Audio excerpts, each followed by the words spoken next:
Tem uma coisa muito interessante. A primeira que a gente tem que admitir e diagnosticar e assumir que nós estamos vivendo uma crise civilizacional. Por que a gente está vivendo isso, Nepô? Porque nós aumentamos a população e não conseguimos, até a chegada da internet, criar uma nova tecnologia midiática que permitisse a gente superar essa crise. Então essa é uma característica, uma novidade nas ciências sociais, que é que o ser humano, quando aumenta a população, e a gente aumenta a população de forma progressiva, porque somos uma tecnoespécie, a gente tem crises. E as crises não são só crises produtivas, que as pessoas têm problema de consumo, né? A crise vem também, como aconteceu no final da Idade Média, você vai centralizando as decisões, e a centralização das decisões vai centralizando também o pensamento. E aí determinados conceitos, determinadas ideias, determinadas teorias passam a ser disseminadas na sociedade, que estão atreladas, né, ao ambiente que vai sendo criado e vai se fortalecendo a crise. Então, aonde que nós vamos ver a intoxicação? Porque aí a gente olha assim e fala assim, existe uma fila da saúde, existe uma fila da educação, aqui no Brasil, né? Existe uma dificuldade do meio ambiente, né? Existem lixos espalhados pelas ruas, existe sujeira nas baías e tal. Mas onde é que começa tudo isso? Como é que a gente começa a melhorar essa situação? As pessoas acham que é resolver os problemas, mas antes de resolver os problemas, nós temos que trabalhar em cima dos conceitos intoxicados. Os conceitos intoxicados que se disseminaram, que as pessoas repetem, fazem parte dessa crise. E uma das tarefas das pessoas que querem ajudar a sair da crise é analisar os conceitos que são disseminados, que as pessoas repetem sem pensar, para que a gente possa iniciar uma reflexão diferente. Então é esse conceito, um conceito que eu o tempo todo estou brigando, é quando a pessoa fala, mas Nepô, então você está falando de filosofia, mas na prática como é que isso se dá? Não, a filosofia é prática, é eficaz, porque ela está fazendo uma reflexão sobre um determinado fenômeno, e a relação com esse fenômeno inadequada causa problema. Então tem determinadas coisas de determinados dos fenômenos que são reflexões filosóficas. Qual é a essência do fenômeno? O que está acontecendo na sociedade hoje? Essa é uma discussão filosófica. É uma revolução industrial? É uma mudança que as pessoas resolveram? É a era de Aquário que chegou? Que as pessoas resolveram fazer as mudanças? Ou é a chegada de uma nova mídia? Essa é uma discussão filosófica. Qual é a essência do fenômeno? E a partir daí você começa toda uma conversa. Então, quando se fala de transformação digital, por exemplo, a primeira pergunta que tem que se fazer é o que é o digital? Qual é a essência do digital? Para que você possa ver qual é a nova formação, para que você possa fazer a transformação. E aí você vai ouvindo esses conceitos que são intoxicados e você vai repetindo aquilo como se aquilo fosse uma coisa consolidada. Não, mas as pessoas já falam isso há muito tempo.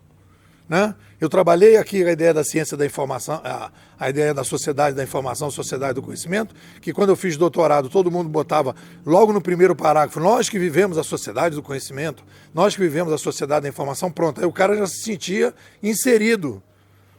É como aquele menino que bota aquela roupa, né, ou bota aquele tênis, para que todo mundo possa dizer, não, então ele está bem vestido, pode estar na turminha, né? E assim a gente vai repetindo. E aí tem essa ideia da ciência pura e ciência aplicada, que isso aí é um problema sério que a gente tem que enfrentar, que é exatamente o preconceito das discussões mais abstratas, em que você vai chamar, olha o conceito, pura. Ou seja, o que na verdade você está dizendo é que existe uma ciência que é pura, que é feita assim por pessoas muito especiais, e uma outra que é impura. Porque é óbvio que você vai pensar nas duas coisas. Uma ciência pura, outra é impura. O que é aplicado é impuro. Por quê? Porque você vai resolver aqueles problemas chatos, etc, etc. Não. O papel do cientista, quando ele realmente é um cara bom, ele vai ficar viajando na maionese lá e não tem que dar satisfação para ninguém. Ele sobe na Torre de Marfim e fica lá de cima e todo mundo, oh, olha lá, ele é um cientista puro. Né? É quase como se fosse na época da Grécia, fosse aqueles deuses do Olimpo, né? Um santo em que vai ficar ali sem... Ele não precisa dar satisfação para ninguém, porque ele é um cientista puro. E depois tem um cientista, aquele cara que ainda é um sargento, um cabo, né? Que vai sujar lá, vai limpar o banheiro, esse cara faz a ciência aplicada. Então, na verdade, você tem duas pessoas, né? O cara que mora no salão e o outro que limpa banheiro. Quando, na verdade, não existe ciência pura, como também não existe ciência impura. O que a gente aprendeu aqui com o tempo estudando o digital é que a gente tem uma sequência, um edifício, a gente definiu aqui na escola, um edifício do pensamento, em que todos os fenômenos têm diferentes ambientes de conversa, e a conversa e as decisões que são tomadas num determinado andar descem para o seguinte, que descem para o seguinte, que chegam até o operacional. Então você tem, num determinado problema, você tem um problema operacional que você resolve no operacional, depois num determinado momento você resolve na metodologia, num determinado momento você tem que analisar as teorias, e num determinado momento você tem que analisar a filosofia. A filosofia é a essência. A teoria são as forças, a relação dessas essências analisadas às forças. E depois essas forças organizadas de uma determinada maneira para se desenvolver uma metodologia e a partir daí tem um operacional. Então é tudo uma sinergia só. Existem pessoas que vão discutir as questões filosóficas, as questões teóricas, as questões metodológicas, as questões operacionais. Mas elas têm que conversar o tempo todo. Porque a gente quer estudar os fenômenos para que a gente possa entender, olha só, a inadequação das pessoas em relação aos fenômenos, e é isso que causa problema. Então a ciência estuda fenômenos, né? E aí a gente analisa que esses fenômenos causam inadequação. O cara que é diabético, ele não pode comer chocolate, porque ele vai ter uma reação inadequada com a diabetes, que é um fenômeno que existe no corpo humano. Então, o médico que estuda a diabetes e vai vendo as consequências que a diabetes pode gerar e na relação inadequada. E a pessoa tem que se adequar à diabetes.